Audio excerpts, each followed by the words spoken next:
একজন প্রশ্ন করেছেন, ইমাম মাহদী আগমনের আগ পর্যন্ত ইরানে নাকি বিজয় হবে না। এটা কতটুকু সত্য? আমি চাইব শেষের দিকে একটু হলে এটার বিশ্লেষণ করতে যেত। একটা দর্শক প্রশ্ন করেছেন, আমি অবশ্যই এটার গুরুত্বের সাথে নেব ইনশাআল্লাহ। আজকের আপডেটটা আমি ধারাবাহিক দেওয়ার চেষ্টা করছি। প্রথমত, কি ঘটছে আসলে এখন? সকাল 10টার কিছু পরে ইরানের ইস্পাহান অঞ্চলের কাছাকাছি, হরমুজ প্রণালীর কাছাকাছি একটা বিকট আওয়াজ হয়। এরপর একটা ভূকম্পন সৃষ্টি হয় 4.3 মাত্রা, অর্থাৎ রিক্টার স্কেলে 4.3 মাত্রার এই ভূমিকম্পটি অনুভূত হয় ইরানে। আমেরিকা এবং ইরানের যুদ্ধ এখন চরমে।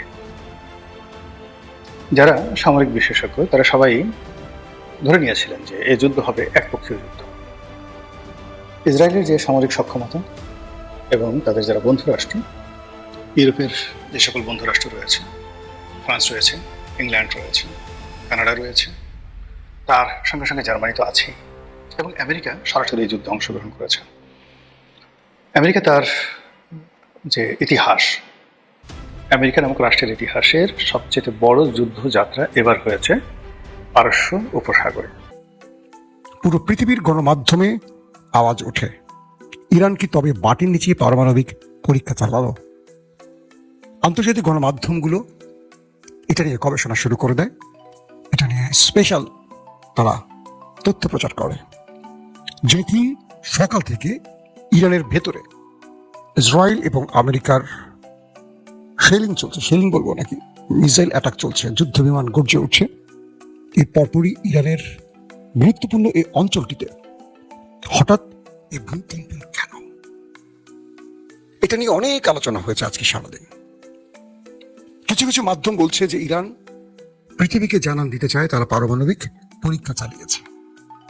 কিছু কিছু মাধ্যম বলছে যে না, এই অঞ্চলটি ভূমিকম্পন অঞ্চল, মানে ভূমিকম্পন প্রবণ অঞ্চল বলে এখানে হয়তো ভূমিকম্প দেখা দিয়েছে। আসলে কোনটা? এটা নিয়ে অনেক আলোচনা হয়েছে, বিস্তর আলোচনা হয়েছে, কিন্তু বিজ্ঞানীদের বক্তব্য হলো ভূমিকম্পের যে ধরন, এটার সাথে এটা একটা পার্থক্য আছে। এটা মাটির 10 কিলোমিটার গভীরে পর্যন্ত এই কম্পনটা অনুভূত হয়েছে বা কম্পনটা সৃষ্টি হয়েছে। পাশাপাশি ইস্পাহান অঞ্চল হওয়ায়, কারণ এখানে ইরানের পারমাণবিক প্রকল্প বা ইউরেনিয়াম সমৃদ্ধকরণের একটা ব্যাপার মার্কিন গবেষণায় উঠে এসছে। বলা হচ্ছে ইরান তার পারমাণবিক সমৃদ্ধকরণ বা ইউরেনিয়াম সমৃদ্ধকরণের যে গোপন জায়গাটি, এটা এই অঞ্চলই বলে বিভিন্ন মার্কিন থিঙ্ক ট্যাঙ্করা জানিয়েছেন। সেজন্য সবার নজর আসছে যে ইরান কি তবে পারমাণবিক পরীক্ষা চালালো। এক ব্যাপার। দুটো বিষয় হলো, পাকিস্তান সব জানিয়ে দিয়েছে ইসরায়েলকে যে তারা তাদের আকাশ সীমা ইসরায়েলকে ইরানের বিরুদ্ধে ব্যবহার করতে দেবে না। আপনারা জানেন যে পাকিস্তানে মার্কিন কনসুলেট বা অ্যাম্বাসি টার্গেট করে হামলার ঘটনা ঘটেছে, আগুন ধরিয়ে দেওয়ার ঘটনা ঘটেছে, 9 জন প্রাণও হারিয়েছে পুলিশের গুলিতে।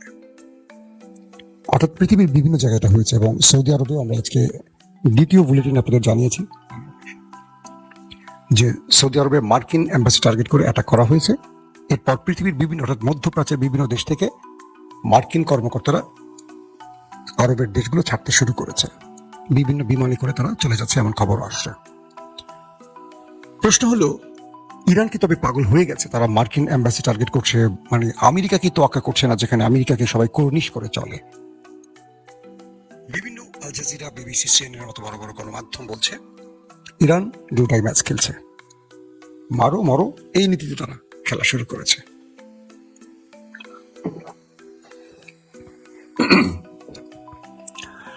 সর্বশেষ যে তথ্যগুলো পেলাম সেই তথ্য বলছে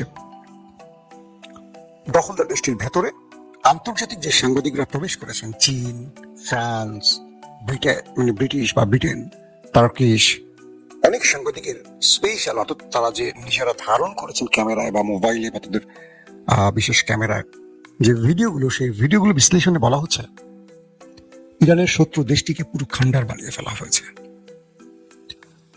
গুরুত্বপূর্ণ স্থাপনা বা তার আশপাশের যে ভবনগুলো আছে ইরান, সেগুলোকে মিসাইল এবং ড্রোন অ্যাটাকে একদম লন্ডভন্ড করে ফেলেছে। কিন্তু গণমাধ্যমগুলোতে ইরান এবং আরবের খবরগুলো বেশি প্রচার করা হয় কৌশলগত কারণে। চীনের একজন সাংবাদিক আজকে ইসরায়েলের ভেতরে তিনি ধারণ করছিলেন এবং বলছিলেন কথা ভিডিও করার সময় যে আমি কিছুক্ষণ আগে এখানে ইরানি মিসাইল অ্যাটাক করেছে এবং সঙ্গে সঙ্গে পুরো এলাকাটার মধ্যে কয়েকটি ভবন দুমড়ে মুচড়ে শেষ, একদম মানে কি বলবো, ধ্বংস হয়ে গেছে, আগুন জ্বলছে। তিনি দেখাচ্ছেন, বলছেন যে কিছুক্ষণ পর এখানে চলে আসবে নিরাপত্তা বাহিনী এবং এখান থেকে আর কোনো ভিডিও ধারণ করা যাবে না। ইভেন আমাকেও হয়তোবা কিছুক্ষণ পর এই ভিডিও আর ধারণ করতে দেওয়া হবে না। এর মধ্যেই দেখলাম যে নিরাপত্তা বাহিনী চলে এলো, তাকে তুলে নিয়ে গেল। এই পর্যন্ত লাইফটা হলো। পরবর্তী জানা গেল তাকে সেই দেশটির নিরাপত্তা বাহিনী নিয়ে যায় এবং তার ভিডিও ডিলিট করে দেয়। টার্কিশ বেশ কয়েকজন গণমাধ্যম কর্মী সেখানে প্রবেশ করে এবং তারা দেখায় যে ইরানের মিসাইল এসে কিভাবে হিট করছে। আরবের বিভিন্ন আউটলেট সেগুলো দেখায় সিরিজ ওই দেশটির ভেতরে ইরানের মিসাইল একটার পর একটা অ্যাটাক করছে। প্রশ্ন উঠেছে, তাহলে পৃথিবী বিখ্যাত প্রতিরক্ষা ব্যবস্থা অর্থাৎ আকাশ প্রতিরক্ষা সিস্টেমগুলো কি তবে অকেজো হয়ে গেছে? আমেরিকা তার থার্ড প্যাট্রিয়ট কিংবা ইসরায়েলের যে আয়রন ডোম, এগুলো ব্যর্থ হচ্ছে, এগুলো কি কাজ করতে পারছে না? তখন মার্কিন বা বড় বড় সামরিক যারা এক্সপার্ট তারা বলছেন ইরান এখানে কিছু কৌশলে খেলা খেলছে, যেখানে বারবারই পরাস্ত হচ্ছে ইসরায়েল এবং আমেরিকা। বিষয়টা কি? ইরানের যে নতুন সিরিজের মিসাইলগুলো ইরান এখন অ্যাটাকে আনছে, এগুলোর সাথে পরিচিত ছিল না আমেরিকা এবং ইসরায়েল। এর মধ্যে খাইবার শেখান মিসাইলটি আসলে কি? Ballistic, hypersonic? এটার গতি প্রকৃতি কি? এটা ধ্বংসের কার্যক্ষমতা কি আসলে? এটা নিয়ে যে বিশ্লেষণগুলো আসছে সেখানে বলা হয়েছে ইরান এই মিসাইলটিকে দখলদার দেশটির ভেতরে গুরুত্বপূর্ণ স্থাপনাকে টার্গেট করে ব্যবহার করেছে। বলা হচ্ছে যখন ইরান খাইবার শেখান মিসাইলটি ছোড়ে দখলদার দেশটিকে উদ্দেশ্য করে, তার আগে কিছু দুর্বল মিসাইল ছোড়ে। এরপর দখলদারদের কয়েক ধাপের কয়েক লেয়ারের আকাশ প্রতিরক্ষা সিস্টেম সেগুলোকে ইন্টারসেপশনে ব্যস্ত হয়ে পড়ে। এরপর খাইবার শিখান এতটা স্পিড নিয়ে সেটা আকাশে ওঠে, অর্থাৎ এই মিসাইলটি ইরান যখন লঞ্চ করে এটা সোজা চলে যায় আকাশে, এবং আকাশে গিয়ে এটা শত্রুর যে জিপিএস টার্গেট থাকে অর্থাৎ যে লোকেশন এটাকে সেট করে দেওয়া হয়, এটা নিচে যখন মুভ করে এতটা স্পিড নিয়ে মুভ করে যে পৃথিবীর কোনো আকাশ প্রতিরক্ষা সিস্টেম এটাকে ইন্টারসেপ্ট করতে পারে না সঠিকভাবে, এবং এটা মাঝ পথে তার স্পিডকে কন্ট্রোল করতে পারে। এবং এটার সামনে বলা হচ্ছে যে বিশেষ সেন্সিটিভ কোনো ক্যামেরা দেওয়া আছে, হয়তো বা এরকমই বলছে বিশ্লেষকরা, যে এটা যখন তার সামনে ইন্টারসেপশনের কোনো মিসাইল দেখে তার অবস্থানকে পরিবর্তন করে। সাধারণত প্যাট্রিয়ট, আয়রন ডোম কিংবা থার্ড কি করে, এই ব্যাটারিগুলোর ভেতরে যে এন্টি মিসাইলগুলো সেট করে থাকে এগুলো রাডারকে ফলো করে। রাডার যখন সংকেত দেয় যে শত্রুর কোনো মিসাইল আসছে, তখন সেটার স্পিডকে এই প্রতিরক্ষা সিস্টেমগুলো আগে বোঝার চেষ্টা করে, যেটা কত স্পিড এটা আসছে, কোন পয়েন্ট থেকে আসছে, কোন দিক থেকে আসছে, কতগুলো আসছে। তখন সেটাকে ইন্টারসেপ্টের জন্য একটা নিরাপদ দূরত্বে, অর্থাৎ এটা ইসরায়েল থেকে যদি ইন্টারসেপ্ট করা হয় ইসরায়েলের ভূখণ্ড থেকে দূরে অথবা আকাশের এতটা উপরে যেটা নিচে পড়তে পড়তে মানুষের ক্ষয়ক্ষতিটা কম হবে, তো সেই মাপে এটা আকাশে ওইটাকে বিট করার জন্য মুভ করে, তারপর আকাশে সেটাকে ধ্বংস করে। তো বলা হচ্ছে ইরানের খাইবার শিখান যে মিসাইলটি দিয়ে নেতানিয়াহুর বাড়ি বা তার কার্যালয়, প্রধানমন্ত্রীর কার্যালয় হিট করা হয়েছে, এই খাইবার শিখান যখন আকাশে ওঠে প্রথমে, তারপর সেখান থেকে সেটা যখন নিচে মুভ করে, তখন এটার স্পিড এতটা পজিশন মানে বাড়ে এবং এটা পজিশন এইভাবে মধ্য আকাশে গিয়ে পরিবর্তন করে যে আমেরিকান এবং ইসরায়েলের যে আকাশ প্রতিরক্ষা সিস্টেম এটাকে আর ধরতে পারে না, এবং এটা নিখুঁত টার্গেটে গিয়ে হিট করে, যে কারণে ব্যাপক ক্ষয়ক্ষতি হচ্ছে এখন সেই দেশটির ভেতরে। এক, দুই নম্বর, বিশ্লেষকরা আবার বলছেন যে এখানে ইরান আরেকটা কৌশল নিয়েছে। ইরান যে আক্রমণগুলো করছে প্রত্যেকটা আক্রমণ ক্ষতির জন্য করছে না, কিছু আক্রমণ করছে আমেরিকা এবং ইসরায়েলকে তাদের যে অ্যান্টি মিসাইলগুলো আছে এগুলো ভান্ডার খালি করার জন্য। অর্থাৎ ইরানের পুরনো যে আদলের মিসাইলগুলো আছে, কম দামি যে ড্রোনগুলো আছে, এগুলো ইরান কম বেশি প্রতিদিনই ছাড়ে। ইরান জানে এগুলো হয়তো বা ক্ষতি করলে এটা বোনাস, না ক্ষতি করতে পারলে পেলনিস। তো যখন এই মিসাইলগুলো ইরান মারে তখন এই ইন্টারসেপশনের পজিশনে এসে বা এই ব্যাটারিগুলো 3টা 4টা 5টা 10টা পর্যন্ত মিসাইল ছোড়ে। আজকে লেটেস্ট একটা খবর দেখলাম একটা ইন্টারন্যাশনাল গণমাধ্যমে, যে ইরানের একটা খাইবার শেখান মিসাইলকে টার্গেট করতে 10টা মিসাইল মেরেছে ইসরায়েল, 10টা। এই 10টাকে ফাঁকি দিয়ে সেটা হিট করেছে দখলদার দেশের ভেতরে। কল্পনা করতে পারেন যে ইরান কি খেলাগুলো দেখাচ্ছে। ট্রাম্পের কপালে ভাঁজ পড়ে গেছে যে ইরানের মিসাইল জগতে বা ইরান মিসাইল নিয়ে আসলে কি গবেষণা করে কি দেখাচ্ছে বিশ্বকে। এখন বলা হচ্ছে এই মিসাইলগুলো শুধু তৃতীয় প্রজন্ম বলছে, এখনো পঞ্চম ষষ্ঠ প্রজন্ম ইরান ওপেন করে না। ইরান বুঝতেছে এই যুদ্ধটা আরো লং টাইম হবে, শত্রু আরো ব্যাপক আক্রমণ করবে। সেই ক্ষেত্রে শত্রুর পজিশন পরিবর্তনের জন্য বা শত্রুকে বড় রকম ধাক্কা দেওয়ার জন্য ইরান পরবর্তী আরো ভয়ঙ্কর মিসাইলগুলোকে ওপেন করবে। এবং আজকে আইআরজিসি বা ইরানের পররাষ্ট্রমন্ত্রী বা ইরানের যিনি আলী লারিজাদেন, যিনি কথা বলেছেন যে আমাদের এখনো সারপ্রাইজ অপেক্ষা করছে শত্রুর জন্য। মিডল ইস্ট আইডের খবরে দেখলাম যে মোহাম্মদ বিন সালমান, সৌদি আরবের যিনি ক্রাউন প্রিন্স বা প্রধানমন্ত্রী এই মুহূর্তে, তিনি আরবের একটা বৈঠকে সবাইকে বলেছেন যে ইরানকে খেপানো যাবে না। এখানে আমার একটু নিজস্ব বিশ্লেষণ তুলে ধরি মিডল ইস্ট আইয়ের সাথে, আপনাদের সাথে মিলে কিনা দেখবেন। বলা হচ্ছে সৌদির ক্রাউন প্রিন্স এইটুকু বুঝতে পেরেছেন যে ইরানকে এখন খেপালে আরবের আর পিঠের চামড়া থাকবে না। বলা হচ্ছে সৌদির ক্রাউন প্রিন্স পূর্বের জায়গা থেকে তার অবস্থান পরিবর্তন করেছেন। বিগত সময়টি যখন ইসরায়েলের প্রধানমন্ত্রী নেতানিয়াহু গ্রেটার ইসরায়েলের ম্যাপ প্রদর্শন করেছেন, তখন থেকে গোপনে ইরানের সাথে মোহাম্মদ বিন সালমানের একটা সখ্যতা তৈরি হয়, এটা আমরাও বলেছিলাম। কিন্তু বিট্রাইটা করে আরব আমিরাতের মোহাম্মদ বিন জায়েদ। এবং দেখবেন যে সর্বাধিক আক্রমণ হচ্ছে কিন্তু দুবাইতে, মানে আরব আমিরাতে এবং বাহরাইনে।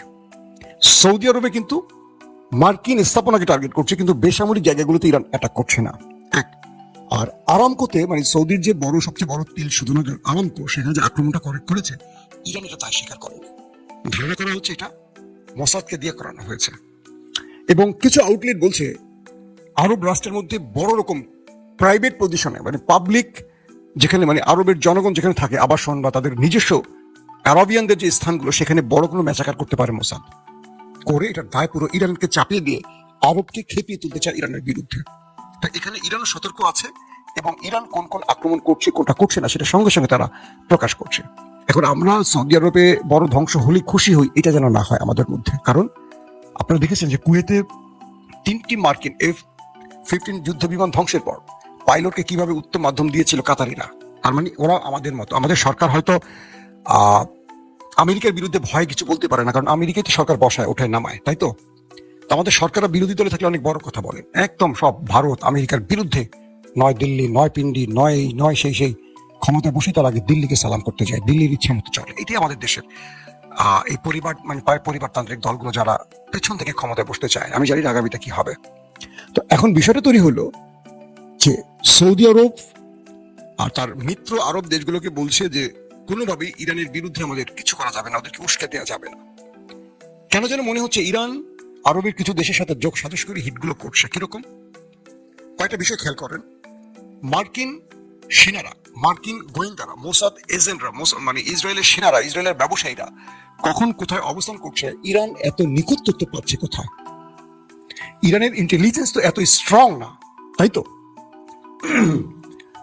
মার্কিন সেনারা ঘাঁটি থেকে চলে গেছে একটা হোটেলে, কে কোন ফ্লোরে আছে এটা তো ইরান এত নিখুঁতভাবে জানার কথা না, তারা এখন যুদ্ধের মধ্যে আছে।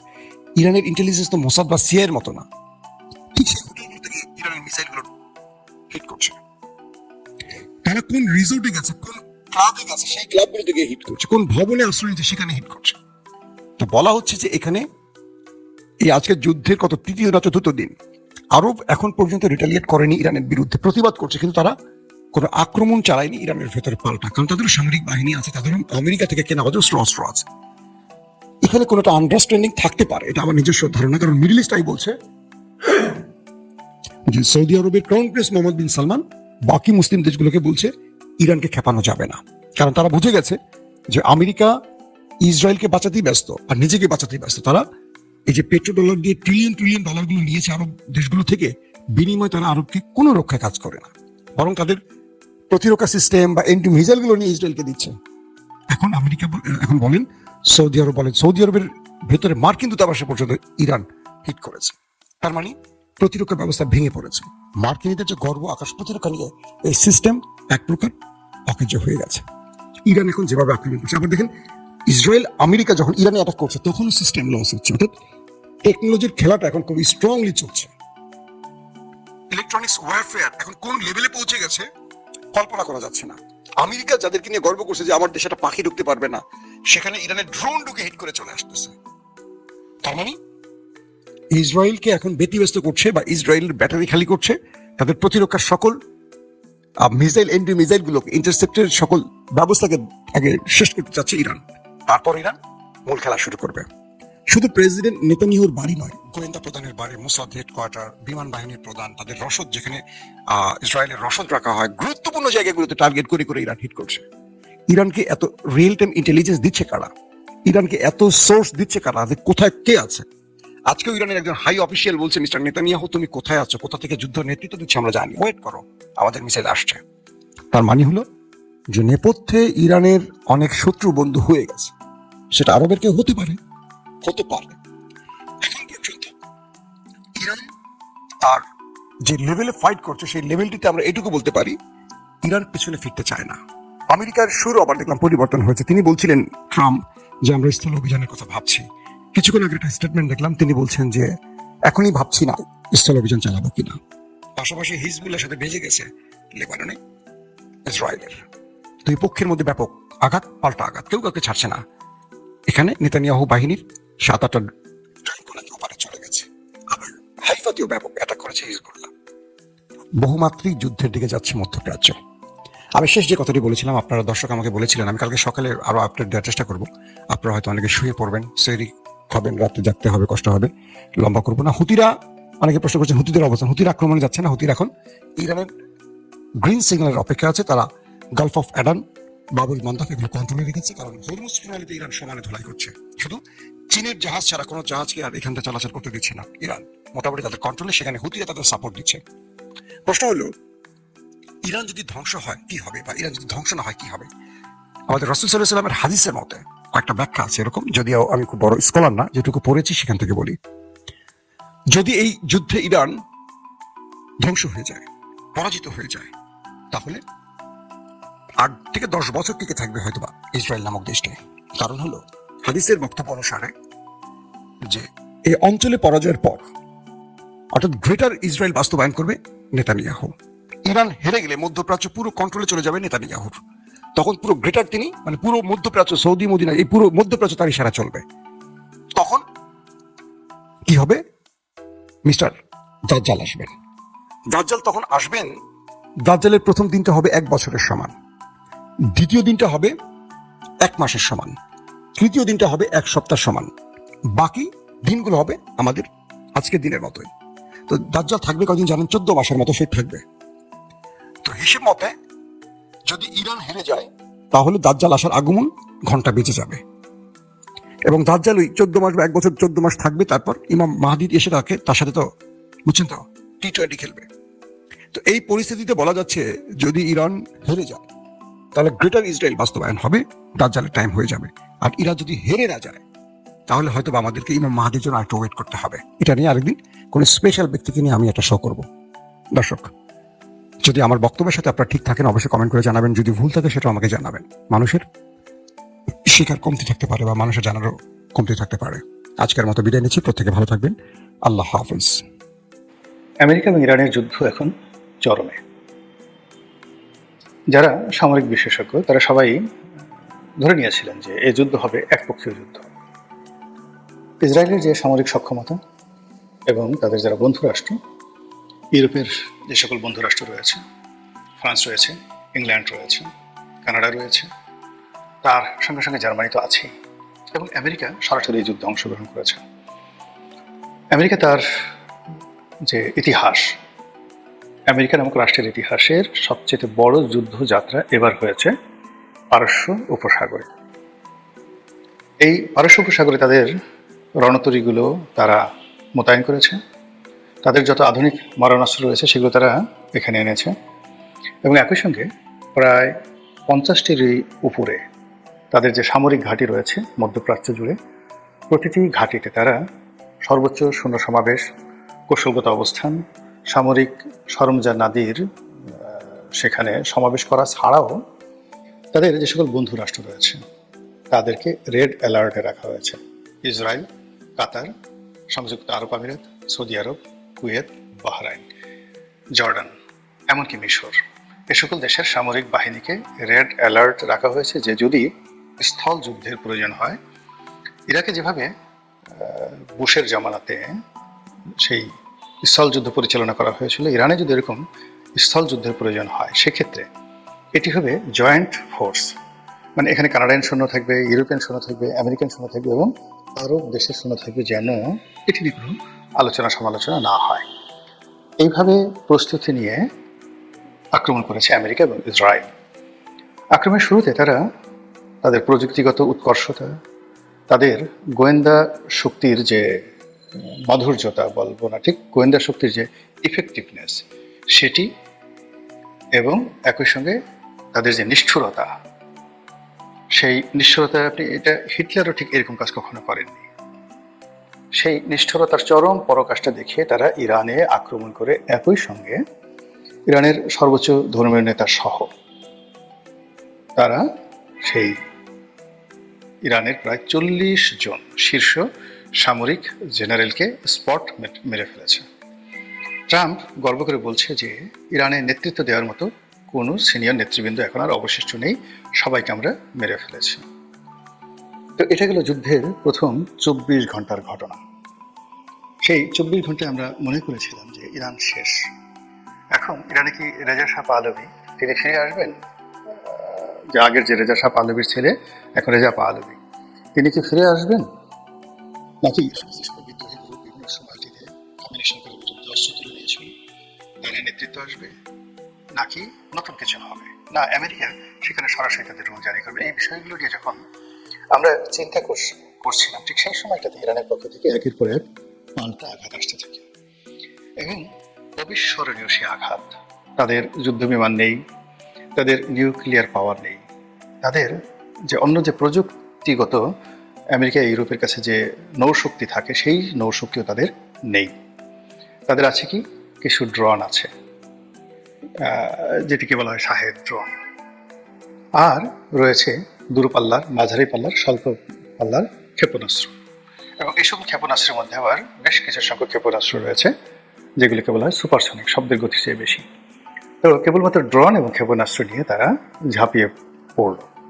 ঝাঁপিয়ে পড়ে একই সঙ্গে মার্কিন যুক্তরাষ্ট্রের যে সকল ঘাঁটি রয়েছে, বললাম যে আগে প্রায় 50টি ঘাঁটি, এর মধ্যে তাদের টার্গেটের মধ্যে 27টি 27 তারা নিখুঁতভাবে আক্রমণ করেছে এবং ব্যাপক ক্ষয়ক্ষতি করেছে। এর মধ্যে কয়েকটি যাকে বলা হয় নৌঘাঁটি একেবারে নিশ্চিহ্ন করে দিয়েছে, কয়েকটি সামরিক ঘাঁটি তাও নিশ্চিহ্ন করে দিয়েছে। কত হতাহত হয়েছে, কত সৈন্য আমেরিকান সৈন্য মারা গেছে এই হিসাব পাওয়া যায়নি। অধিকাংশ ওই যে পার্শ্ববর্তী আরব রাষ্ট্রসমূহে যে সকল 5 স্টার হোটেল, 7 স্টার হোটেল যেখানে আমেরিকান সৈন্যরা আশ্রয় নিয়েছে এবং ওখানে বসে যুদ্ধের পরিকল্পনা করছে, ঠিক সেই জায়গাগুলোতেও ইরান উপর্যুপরি হামলা চালিয়ে যাচ্ছে।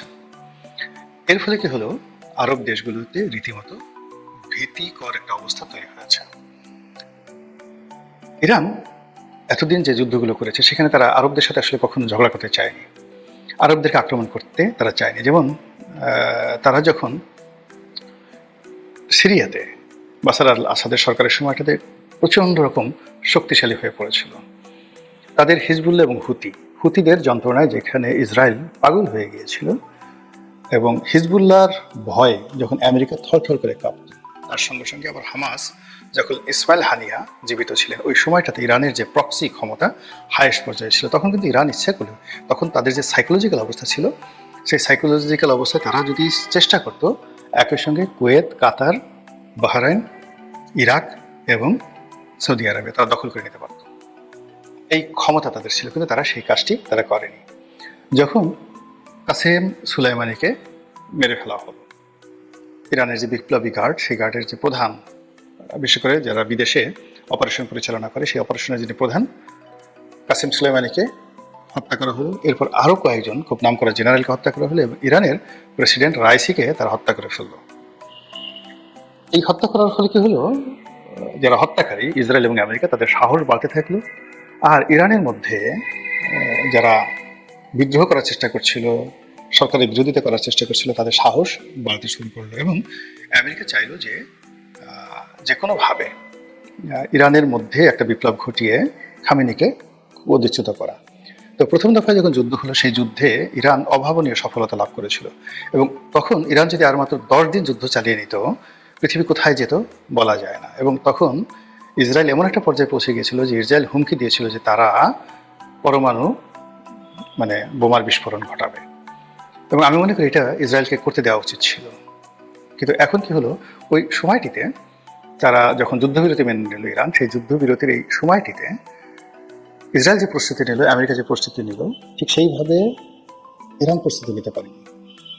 ইরানের মধ্যে অভ্যন্তরীণ বিপ্লব ঘটিয়ে এমন একটা অবস্থা তৈরি করা হয়েছিল কয়েকদিন আগে, মানে তো সরকার পড়ে যায় একটা অবস্থা। এর মধ্যে আবার নতুন করে আমেরিকা যুদ্ধের দামামা বাজালো, একদিকে নেগোসিয়েশন, একদিকে আলাপ আলোচনা, এবং সেই আলাপ আলোচনার টেবিলে থাকা অবস্থায় ইরান যখন একেবারে নির্ভর যে একটা আলাপ আলোচনা হচ্ছে এবং সেই আলাপ আলোচনা চলমান, ব্রুনাইয়ের পররাষ্ট্রমন্ত্রীর নেতৃত্বে যে আলোচনাটা চলছিল, সেই আলোচনাটা যখন চলমান, ঠিক সেই সময় কাউকে কোনো কিছু না জানিয়ে রীতিমতো বিশ্ব মোনাফেকের সর্বোচ্চ পরাকাষ্ঠা দেখিয়ে আমেরিকা এবং ইসরায়েল সেই ইরানের পরে আক্রমণ চালালো। এরপর তো যুদ্ধ। এই যুদ্ধ কোথায় যাবে জানি না, কিন্তু ইমাম খামেনির মৃত্যু সারা পৃথিবীকে কাঁদিয়েছে, এমনকি আমেরিকাবাসীদেরকেও কাঁদাচ্ছে। এটি যে একটা অপ্রয়োজনীয় এবং অনাহত যুদ্ধ, এটি এখন খোদ আমেরিকা এবং ইউরোপের যারা লোকজন তারা বলার চেষ্টা করছে।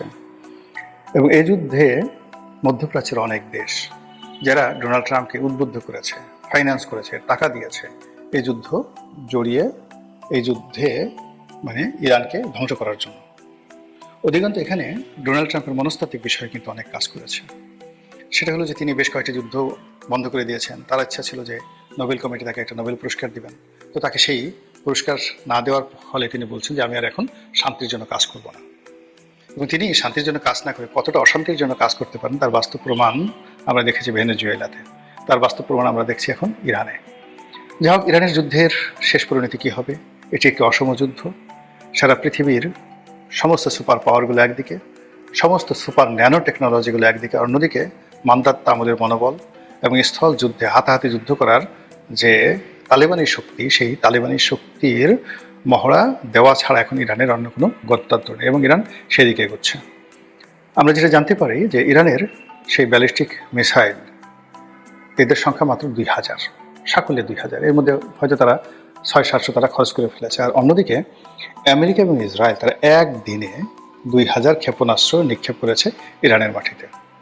বোঝার চেষ্টা করে যেখানে কতটা অসম যুদ্ধ হচ্ছে, এবং সেই অসম যুদ্ধের মধ্যেও ইরান যে পারঙ্গমতা দেখিয়েছে এবং যে সাহস তারা দেখাচ্ছে, এবং যেভাবে যে সকল রাষ্ট্রে আমেরিকার ঘাঁটি রয়েছে সে সকল রাষ্ট্রের সামরিক ঘাঁটি এবং বেসামরিক স্থাপনা যেখানে সন্দেহ করা হচ্ছে যে আমেরিকার সৈন্যরা আছে, সেখানে তারা যেভাবে র্যান্ডমলি আক্রমণ পরিচালনা করছে, তাতে করে গত 20 বছর ধরে যারা মনে করছে পৃথিবী তাদের জান্নাত, এই পৃথিবী নারীদেরকে, সব সুন্দরী নারীদেরকে তারা হুর বানিয়ে যারা বালাখানা গড়ে তুলেছে, কামনা, বাসনা, যৌনতা, নৃত্য, গীত, মদ্যপান ছাড়া যারা এই পৃথিবীর অন্য কোনো কিছুকে প্রয়োজনীয় মনে করে না, এই আরব শেখদের নাফরমানি, মুনাফিকি এবং ইসলামহীনতা এবং তাদের কুফরি কার্যক্রমের মূলে, বেদি মূলে এই ইরান এইবার যে আঘাত এনেছে, কোনোদিন গত 1000-2000 বছরে এইভাবে সম্মিলিতভাবে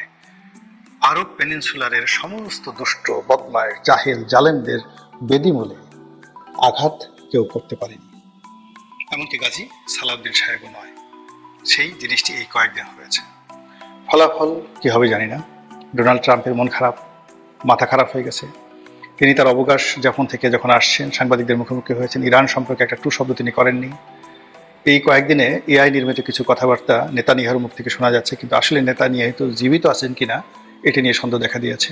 সোশ্যাল মাধ্যম বলার চেষ্টা করছে যে নেতানিয়াহু কুল্লু খতম, সে আর নাই, ইন্নালিল্লাহ হয়ে গেছে। তো হরমুজ প্রণালী বন্ধ করে দেওয়া হয়েছে, তেলের দাম হু হু করে বেড়ে যাচ্ছে। $70 পার ব্যারেল যে তেল ছিল সেটি এখন $120, $130 হয়ে গেছে, এবং এই যুদ্ধ যদি আরো 2 থেকে 3 দিন চলে, এই তেলের মূল্য পার ব্যারেল $200 গিয়ে পৌঁছবে। কি হবে তখন অবস্থা? আমেরিকাতে গৃহবিবাদ শুরু হয়ে যাবে। ডোনাল্ড ট্রাম্পকে আমেরিকান জনগণ রাস্তায় নেমে এমন একটা অবস্থা করবে যে ওটা সামাল দেওয়ার মতো অবস্থা মার্কিন মেরিনদের থাকবে না, বা প্রেসিডেন্টের স্পেশাল সিকিউরিটি ফোর্সের থাকবে না। বিপ্লব হবে, বিদ্রোহ হবে, অভ্যুত্থান হবে ফ্রান্সে, অভ্যুত্থান হবে ইংল্যান্ডে এই অসম যুদ্ধের সমর্থন দেওয়ার জন্য। এমনকি সৌদি রাজ পরিবার, কুয়েতের রাজ পরিবার, কাতার এবং যাকে বলা হয় জর্ডান এবং সংযুক্ত আরব আমিরাত, এ সকল দেশে যে রাজতন্ত্র চলছে তার বিরুদ্ধে